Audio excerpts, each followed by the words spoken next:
दो चार लोग हमारी अपेक्षा से भी कहा जाएंगे, लेकिन कम से कम उसको ये तो लगेगा कि भाई मुझे तो ट्रांसपेरेंसी से मौका मिला है, मैं अपनी क्षमता बढ़ाऊं, मैं अपना काम करूं। और आज उसके कारण लोअर लेवल पे ऐसी कोई चीज, अब जैसे इनकम टैक्स असेसमेंट, सबसे ज्यादा शिकायतें रहती थी, करप्शन का अवसर तो वही होता है। हमने फेसलेस कर दिया, टेक्नोलॉजी कर दी। आज मुंबई की फाइल गुवाहाटी में देखी जाती होगी या चेन्नई में देखी जाती होगी या कोची में, किसी को मालूम ही नहीं है।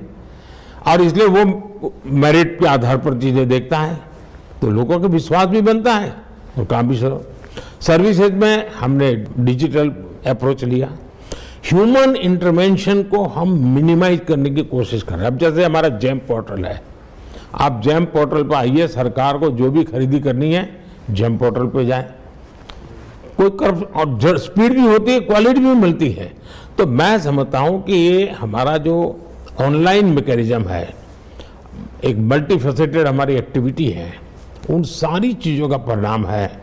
अब जैसे हम किसी प्रधानमंत्री ने कहा था 1 रुपया भेजते हैं तो 15 पैसे जाता है, तो बीच में कोई न कोई पंजा तो खा ही जाता था।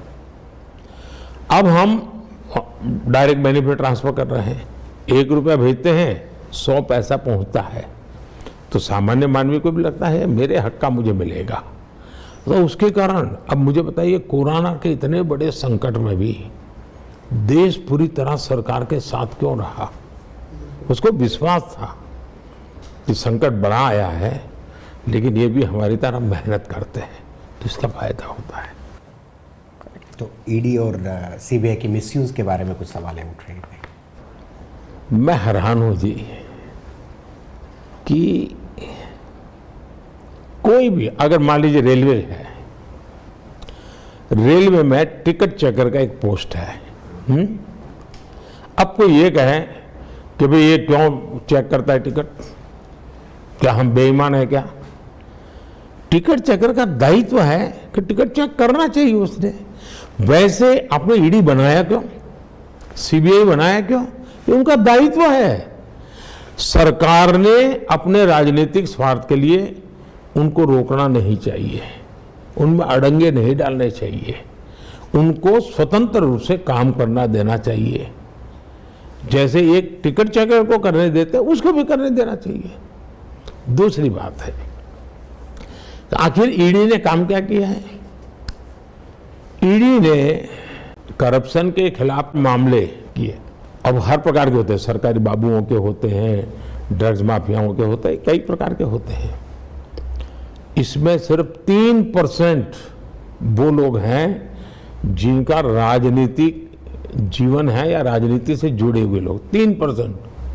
97% वो लोग हैं जो बेईमानी में कहीं न कहीं धरे गए, कई अफसर घर गए हैं, कई अफसर जेलों में पड़े हैं। इसकी कोई चर्चा ही नहीं करता है कि अगर देश में करप्शन के खिलाफ काम करने के लिए एक संस्था को जन्म दिया आपने, वो तो पुरानी सरकारों ने दिया है, हमने नहीं बनाई है। वे अगर काम न करे तो सवाल पूछना चाहिए, काम करे इसलिए सवाल पूछा जाए, ये लॉजिक बैठता नहीं। अच्छा, 3% सिर्फ है जिनको अभी तक ईडी पहुंची है, 97% दूसरा है।